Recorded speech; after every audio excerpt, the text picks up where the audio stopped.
Orang yang cinta pasti setia. Kenapa ada orang tidak setia? Biasanya karena yang dia harapkan dari yang dia cintai tidak muncul. Kalau masih ada pamrih-pamrih berarti belum cinta yang tulus. Cinta bukanlah harapan atau ratapan. Walau tiada harapan, aku tetap mencintainya.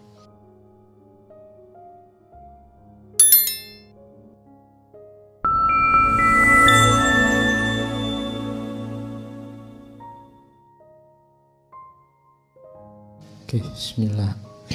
Assalamualaikum warahmatullahi wabarakatuh. Bismillah.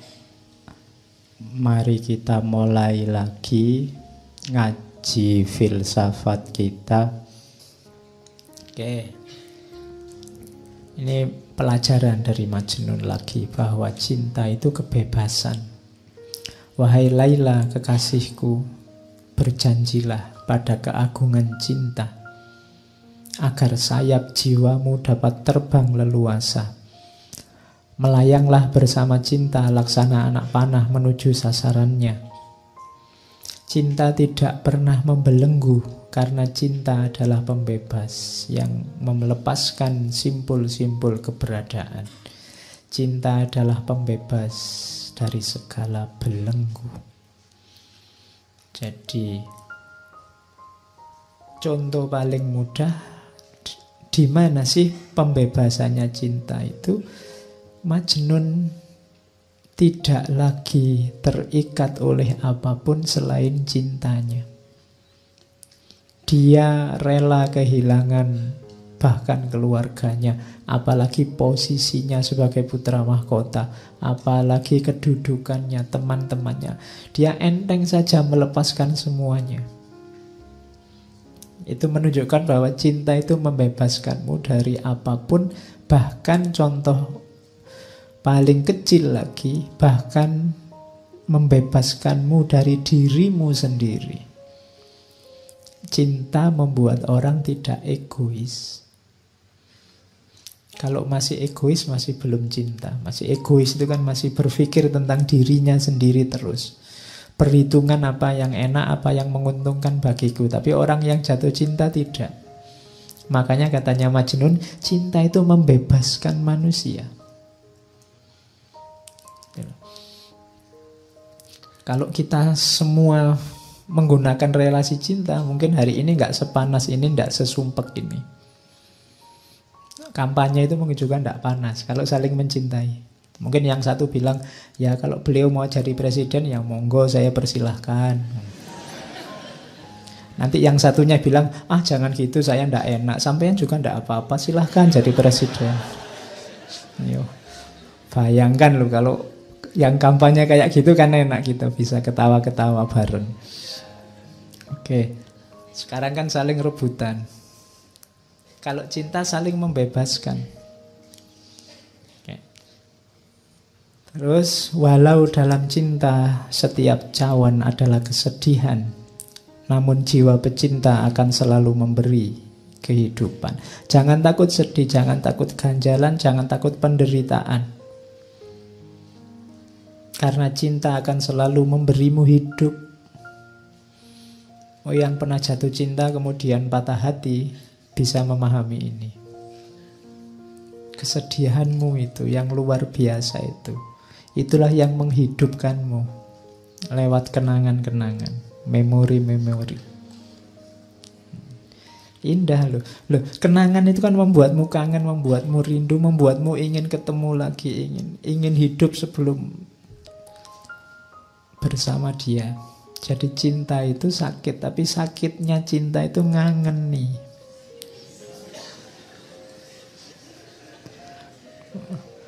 Loh, iya kan? Makanya mantan yang paling heboh itu kan mantan di dunia cinta. Kalau mantan mahasiswa, mantan murid itu biasa-biasa aja.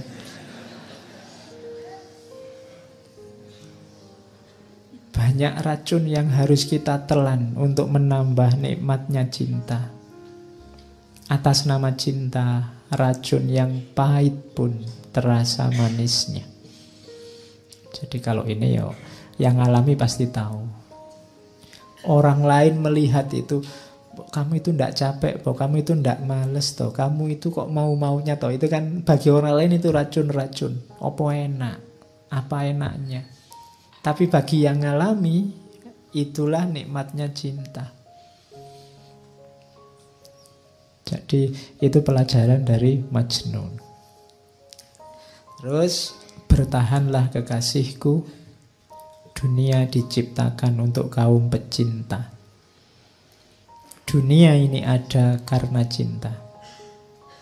Percayalah kalau tidak ada satupun orang yang punya jiwa cinta, tidak ada lagi relasi antar manusia yang namanya cinta, dunia ini bubar. Detik ini juga. Kalau tidak percaya, coba saja. Karena orang akan saling mengobjekkan, orang saling memanipulasi, orang saling. Dunia akan bubar. Masih ada cinta, masih banyak, maka dunia ini masih ada. Ya paling di medsos rame, tapi dalam kehidupan sehari-hari enggak, cinta itu masih banyak. Kalau enggak, ya sudah kiamat dunia ini. Oke, jadi itu pelajaran bahwa cinta itu membebaskan. Terus, nah ini dari Majnun lagi, tentang pelajaran tentang jarak. Cinta itu paradok. Bila dekat rumahnya Laila, aku merasa terbebani. Tapi bila aku jauh darinya, aku merasa sedih. Sehingga dekat maupun jauh, bersemayam rindu dan gelisah.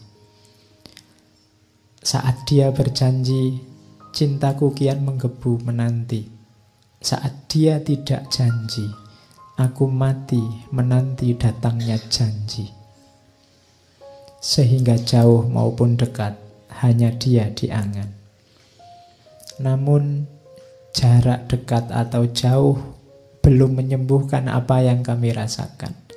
Sungguh pun ternyata dekat dengannya lebih baik daripada jauh darinya. Jadi ini logika jarak. Kita sama Tuhan kan juga begitu. Dekat sama Tuhan ada tanggung jawab, ada beban-beban. Jauh sama Tuhan itu menggelisahkan. Kamu mungkin agak ngeri-ngeri, Pak, kalau saya dekat terus sama Tuhan, nanti buka HP harus hati-hati, gak boleh buka yang gitu-gitu. Nanti bohong dikit gak bisa, sholat harus tepat waktu, puasa harus sholat tahajud. Kok rasanya berat ya Pak, dekat dengan Allah, dekat denganmu, membebani. Tapi jauh itu menggelisahkan. Waduh kok jauh ya dari Allah, nanti jangan-jangan dapat murkanya, jangan-jangan Allah tidak berkenan, tidak ridho. Itu paradoknya cinta. Dekat sama yang kamu cintai, itu kan kamu merasa terbebani, aku harus membuat dia bahagia, aku harus membuat dia nyaman, jangan sampai dia tidak berkenan. Lebih sumpek, tapi jauh, lebih sumpek lagi kalau jauh. Biayanya lebih banyak, menghabiskan kuota, pulsa. Belum lagi marah-marahan, saling curiga. Sini ngomong maksudnya untuk menghibur, sana membacanya dianggap marah-marah. Wong yo tulisan itu kan ndak ada ekspresinya. Nah itu kan jauh. Jauh menggelisahkan, dekat memunculkan beban. Tapi tenang saja Laila, cintaku ndak hilang meskipun kamu jauh. Padahal sebenarnya lebih enak kalau kamu dekat. Nah, itu pelajaran selanjutnya dari Majnun tentang jarak. Ini nanti pelajarannya banyak. Kamu malam ini diajari orang gila. Ya. Jadi karena mungkin kalau orang waras susah ngajari cinta. Orang waras kepentingannya banyak.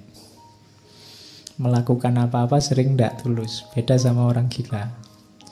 Apalagi gila karena cinta. Oke, jadi itu pelajaran selanjutnya tentang jarak. Pelajaran selanjutnya itu syairnya terkenal sekali.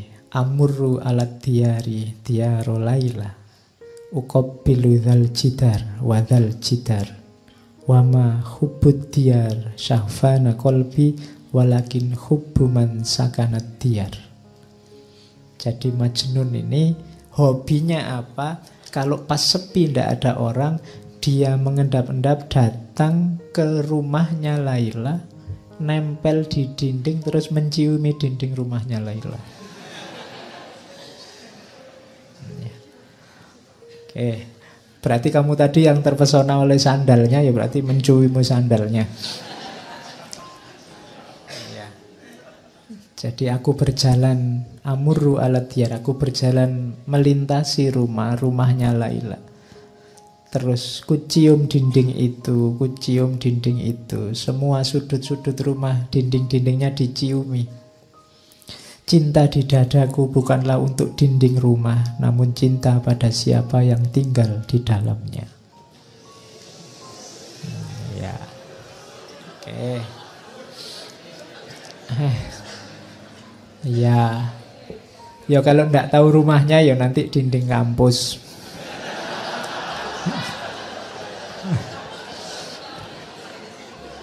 Loh iya loh. Jadi kalau pas lagi kuliah itu kamu bisa nyiumi dinding. Nanti kalau ada dosennya lewat, ngapain? Saya tidak menyiumi dinding ini, tapi yang sedang kuliah di dalam, nah, gitu. Oke. Ya.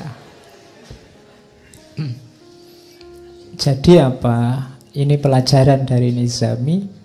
Kalau kita jatuh cinta, maka semua yang berhubungan dengan yang kita cintai pasti juga kita cintai, kita hormati, kita hargai, jadi berharga.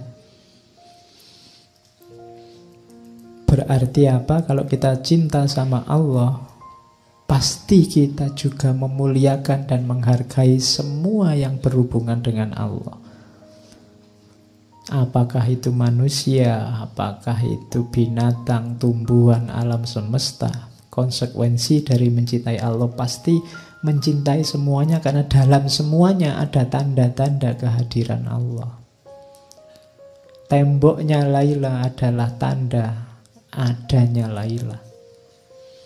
Maka semua orang, semua makhluk harusnya juga kita cintai. Kalau orang ngaku mencintai Allah tapi masih ada yang dia benci di alam ini, padahal semua yang ada di alam semesta ini adalah tanda-tanda kehadirannya Allah, berarti sebenarnya dia belum terlalu cinta.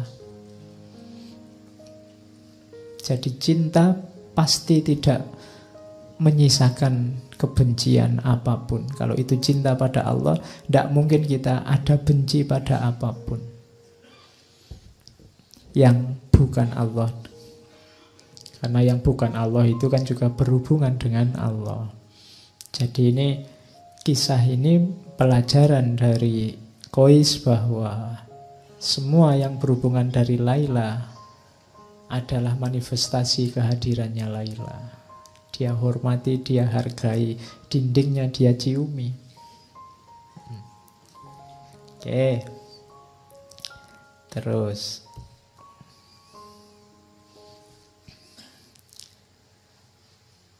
kalau ini pelajaran tentang kesetiaan. Jadi orang yang mencintai, jadi saya bilang tadi ya, Qais itu selalu ditunggu syair-syairnya. Syair-syairnya indah-indah dan penuh makna. Waktu terus berlalu, usia makin bertambah. Namun jiwaku yang terbakar rindu belum sembuh juga, bahkan semakin parah. Bila kami ditakdirkan berjumpa, akan kugandeng lengannya, berjalan bertelanjang kaki menuju kesunyian, sambil memanjatkan doa-doa pujian. Cinta, kasih, dan sayang telah menyatu, mengalir bersama aliran darah di tubuhku. Cinta bukanlah harapan atau ratapan. Walau tiada harapan, aku akan tetap mencintainya. Sampaikan salamku pada dia, wahai angin malam. Katakan, Aku akan tetap menunggu hingga ajal datang menjelang. Ini pelajaran bahwa cinta itu efeknya adalah kesetiaan. Orang yang cinta pasti setia. Kenapa ada orang tidak setia? Biasanya karena yang dia harapkan dari yang dia cintai tidak muncul. Ketika ada harapan-harapan selain cinta itu sendiri, berarti ada pamrih-pamrih. Kalau masih ada pamrih-pamrih, berarti belum cinta yang tulus. Cinta bukanlah harapan atau ratapan. Walau tiada harapan, aku tetap mencintainya. Jadi kalau memang benar itu cinta, tidak usah kamu tuntut untuk setia, pasti setia. Kalau sampai nanti tidak setia berarti belum cinta, atau cintanya hilang. Kenapa kok cintanya bisa hilang? Karena mungkin dulunya itu bukan cinta, tapi ada harapan-harapan, keinginan-keinginan yang sekarang tidak terpenuhi, maka kemudian nyeleweng. Jadi itu pelajaran selanjutnya tentang keteguhan hati. Kalau ini agak panjang. Jiwa orang yang dimabuk cinta, ini pelajaran ya, untuk mendeteksi dirimu kamu sudah jatuh cinta apa belum. Akan terasa sakit karena rindu. Coba ditelusuri masing-masing kalian, ada ndak rasa rindu yang menyakitkan? Ingin ketemu terus, tapi begitu ketemu nggak tahu mau ngapain. Itu menunjukkan ingin ketemu saja. Ketemu saja sudah. Beres. Ya bukan karena saya ingin ketemu sekali dia, Pak. Kenapa? Utangnya belum dibayar misalnya. Bukan itu. Kalau itu bukan kerinduan namanya. Ya, ini rindu yang jadi setiap kali bervisa kamu sakit, kamu ingin ketemu terus. Sebab pecinta ingin selalu bersama. Tapi halangan tidak akan henti-henti. Biasanya banyak ujiannya. Pecinta seperti dua ekor kijang di bukit gersang, selalu bersama walau tiada makanan. Jadi ciri pertama itu jiwa pecinta, itu jiwa rindu pada yang dicinta. Kalau kamu cinta sama Allah, maka hatimu selalu ingin ketemu dengan Allah. Hal-hal tidak penting kayak ngaji ini mungkin membuatmu sebel karena aku segera ingin ketemu Allah.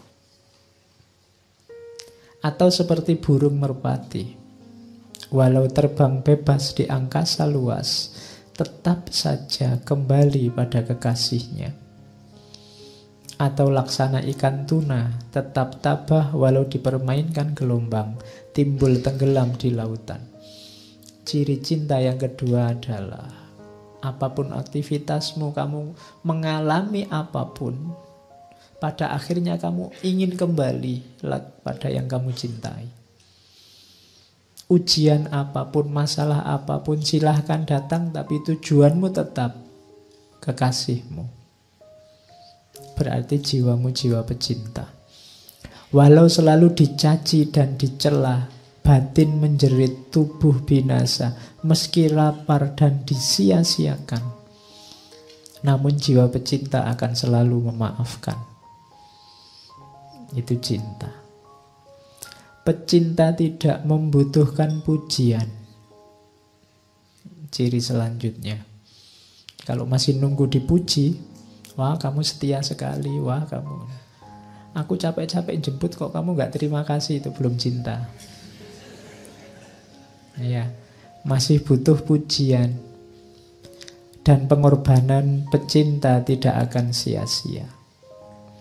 Kulihat bintang kutub dan bintang kejora, di mana pula cinta. Sekecil apapun, cinta tetap berkuasa di singgasana jiwa. Dan bagi pecinta, kebahagiaan dan kesedihan sama indahnya. Karena cinta sejati tidak mengenal kesia-siaan. Jiwaku dan jiwanya akan tetap bersama, andai pun tidak di dunia. Pasti jiwa kami akan bersatu di liang barza. Dan kelak akan dibangkitkan bersama hingga dapat bersatu selama-lamanya.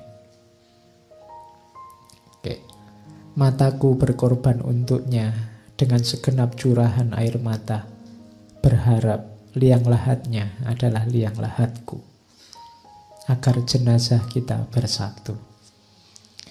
Oke, ini syairnya Majnun.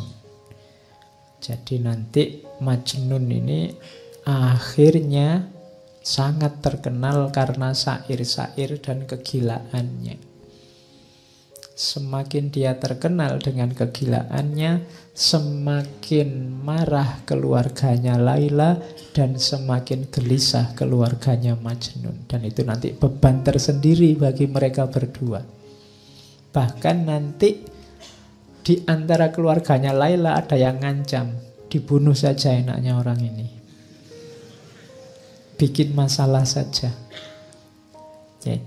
Nah, dari situ nanti muncul syairnya Laila. Laila ini protes, jangan dikira hanya Majnun yang segalau itu. Aku pun juga sama galaunya. Hanya aku tidak seperti Majnun bisa bebas keluar. Bila kakiku terperosok, kalau ini Laila, aku menyebut namanya. Aku bermimpi dalam tidurku, hidup bersama dia. Apabila disebut namanya, hilanglah kekuatan jiwa. Hatiku seperti sirna ditelan namanya. Demi Allah, hampir saja aku gila karena memikirkannya. Makin lama dadaku makin sesak karena rindu gelisah. Kaumku mengancam, jika aku tak berhenti menyebut namanya, maka darahnya akan tumpah. Bunuhlah aku dan biarkan dia. Setelah nyawaku melayang, janganlah kalian hina dia.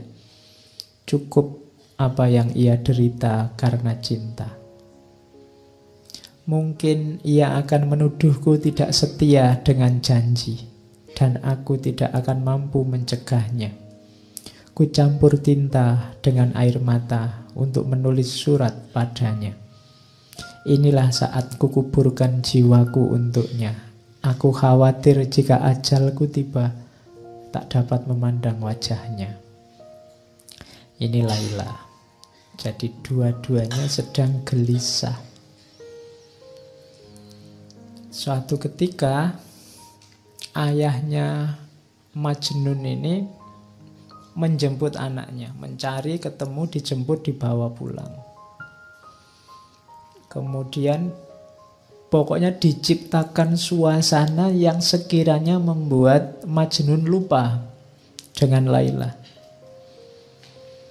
Dicarikan gadis-gadis cantik yang sekiranya jauh lebih cantik dari Laila. Mau berapapun dikasih.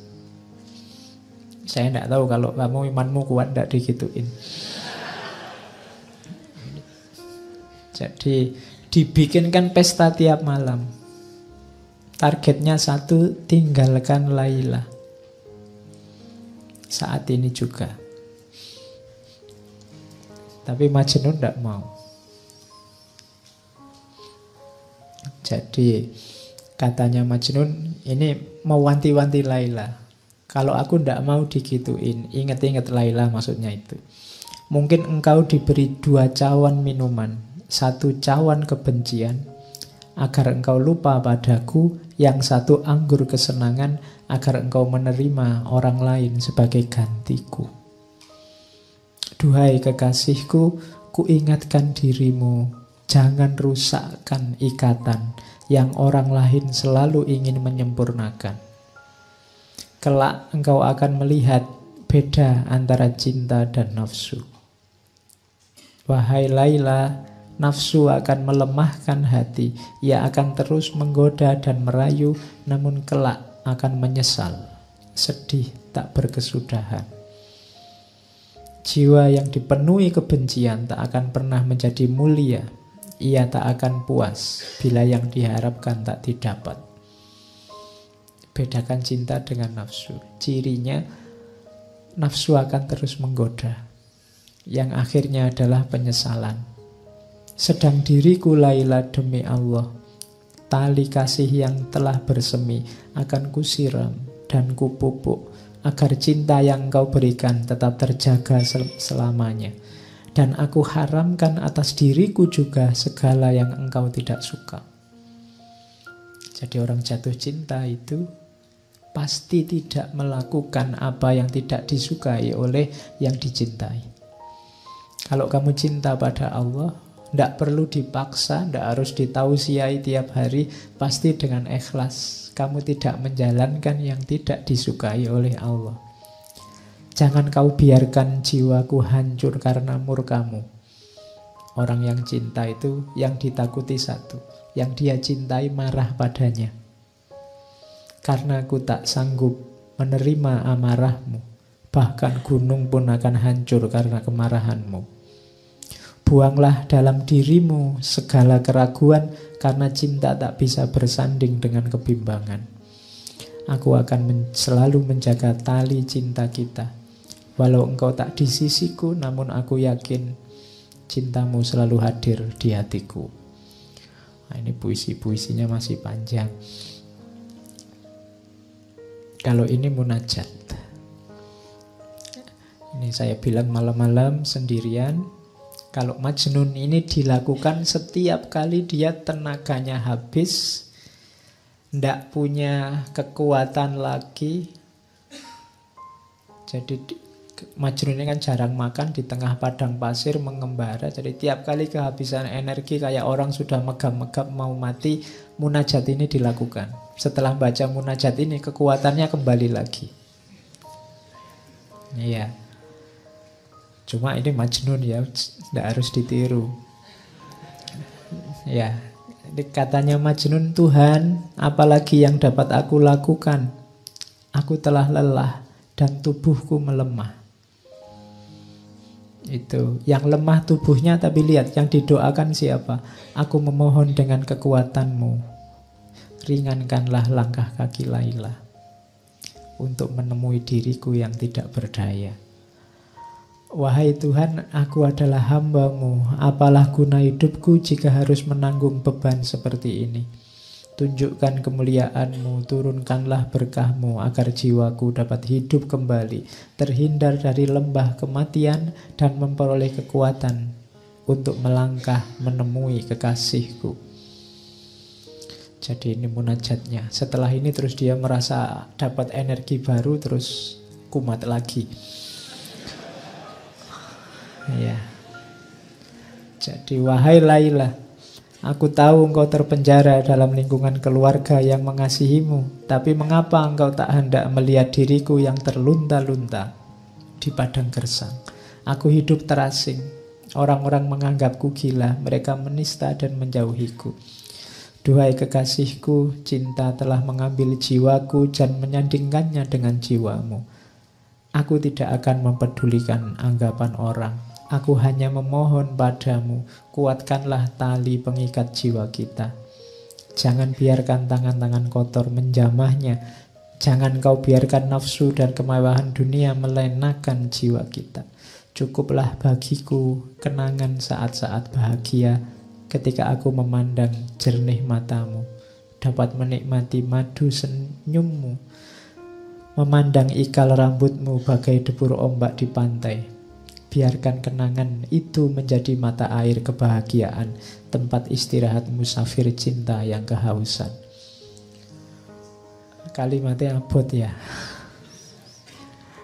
Ndak tutup. Ini munajatnya Majnun yang dia ucapkan saat dia melemah. Rasa-rasanya sudah mau meninggal. Tapi biasanya setelah membaca ini terus dia bergairah lagi hidupnya. Hidup karena tadi kalimat yang terakhir tadi, kenangan akan yang dicintai. Saya bilang tadi memori, kenangan itu senjata yang luar biasa yang menghidupkan cinta. Jadi ritme hidupnya Majnun ini ya semacam itu. Dia baca puisi, berkeliling-keliling di padang pasir, di daerah-daerah terpencil. Malah orang yang nyari dia karena butuh syair-syairnya. Jadi nanti di beberapa kesempatan sampai ada yang ingin bantu dia. Kalau di buku itu yang saya ingat ada sampai perang segala. Ada namanya Ishak, ada kepala suku namanya Noval, nanti ada penyambungnya dengan Laila namanya Zaid. Ini orang-orang yang ingin bantu dia dengan beberapa cerita. Bahkan ada yang namanya Ishak. Ishak ini orang terkemuka, kasihan melihat Majnun. Terus dia berjanji, Majnun, kalau kamu pengen bareng sama Laila, ya kamu jangan kayak gini, kayak orang gila, mesti ditolak. Kalau kamu percaya padaku, aku yang ngatur, termasuk ngatur dirimu. Jadi selama sekitar 2-3 bulan Majnun ini dilatih hidup normal. Dikasih baju, kan sebelumnya kan tidak pakai baju, tidak pakai apa. Hidupnya di padang pasir. Dilatih kayak orang biasa, hidup normal, kayak orang terpandang. Katanya Ishak, tak jamin nanti tidak lama lagi kamu tak ajak ke keluarganya Laila, kamu pasti diterima. Tapi sudah latihan jadi orang normal. Saya kayak SpongeBob ya, latihan jadi orang normal. Ya, jadi setelah dia dianggap normal oleh Ishak, diajak melamar lagi ke rumahnya orang tua Laila, tapi tetap ditolak. Iya, jadi pokoknya orang tuanya sudah antipati sama Majnun. Pokoknya asal bukan Majnun. Jadi itu membuat Majnun kalap lagi, dia puisi-puisinya keluar lagi, sudah lari lagi ke padang pasir mengembara lagi. Oke, sampai orang tuanya sedih. Menjelang meninggal, ayahnya ini mencari-cari dan ketemu. Majnun sampai sujud-sujud di kakinya karena tidak bisa memenuhi permintaan ayahnya untuk pulang. Tidak bisa. Katanya Majnun, wahai ayahanda, kesedihan adalah takdirku. Penderitaan telah memangsa masa mudaku. Kesedihan bagai ulat yang memakan habis daun-daun bungaku, hingga tunas keindahan hidupku tercabut. Aku duduk dalam kegelapan, berselimut debu, dan telah kuucapkan selamat tinggal pada semua kenikmatan duniawi yang menggodaku. Segala penderitaan telah aku jalani, dan keceriaan masa muda telah tercampak tersisih. Kini aku datang ke hadapanmu, memohon maaf dan maklummu. Engkau adalah ayahku, orang yang sepantasnya ku minta ridho darimu. Jadi dia tidak sanggup memenuhi permintaan ayahnya untuk pulang hidup secara normal. Akhirnya ayahnya minta, ya sudah kalau gitu permintaanku yang terakhir, ayo kamu ikut aku naik haji. Jadi nanti ada cerita Majnun ini oleh ayahnya diajak ke Mekah untuk haji. Bayangannya ayahnya nanti di Mekah berdoa untuk melupakan Laila. Di Mekah kan doa-doa dikabulkan. Jadi bayangannya orang tuanya itu. Tapi nanti waktu naik haji, lagi asik-asiknya melakukan ritual haji, tiba-tiba ada orang entah sengaja atau tidak mengucapkan kata Laila. Iya, itu iya, orang sudah mulai konsen mau ibadah diingatkan lagi. Jadi iya, seseorang memanggil-manggil namamu saat kami berada di lereng Bukit Mina. Mendengar namamu, terguncanglah hatiku oleh duka.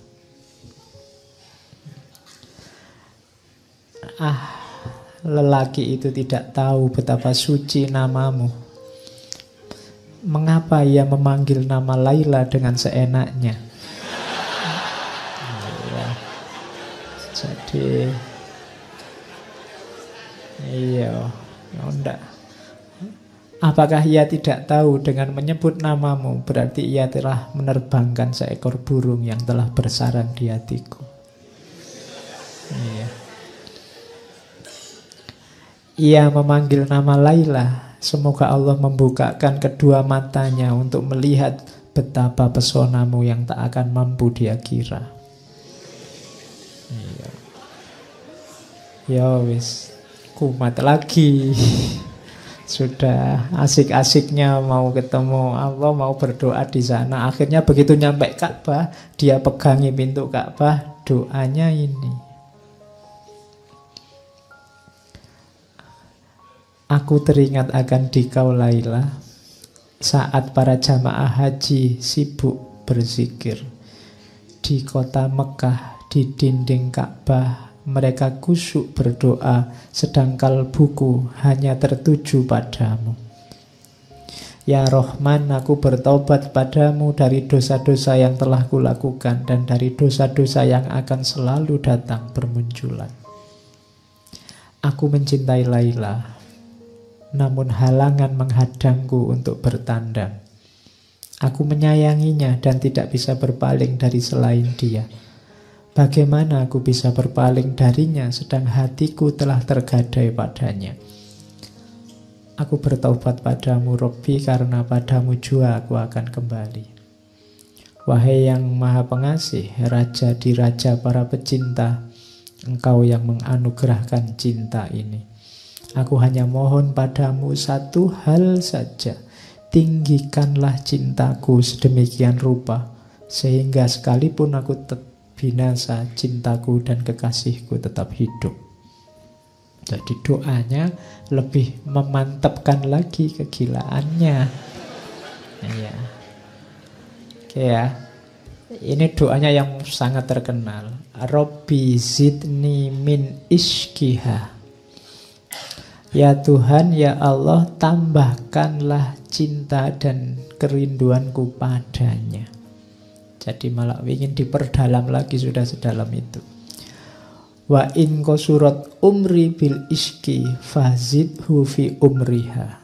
Seandainya semakin berkurang umurku karena cinta, maka tambahlah umurnya Laila.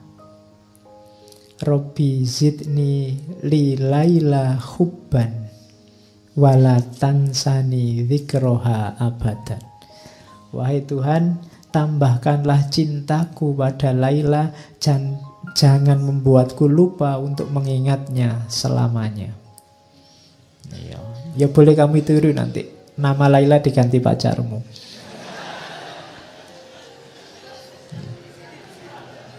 Jadi Robbi, tambahkanlah cintaku padanya. Oke. Yo, ini kalau maunya Nizami, substitusinya bukan orang tapi ke Allah. Mintalah untuk kamu biar jatuh cinta sama Allah, dianugerahi rasa cinta pada Allah.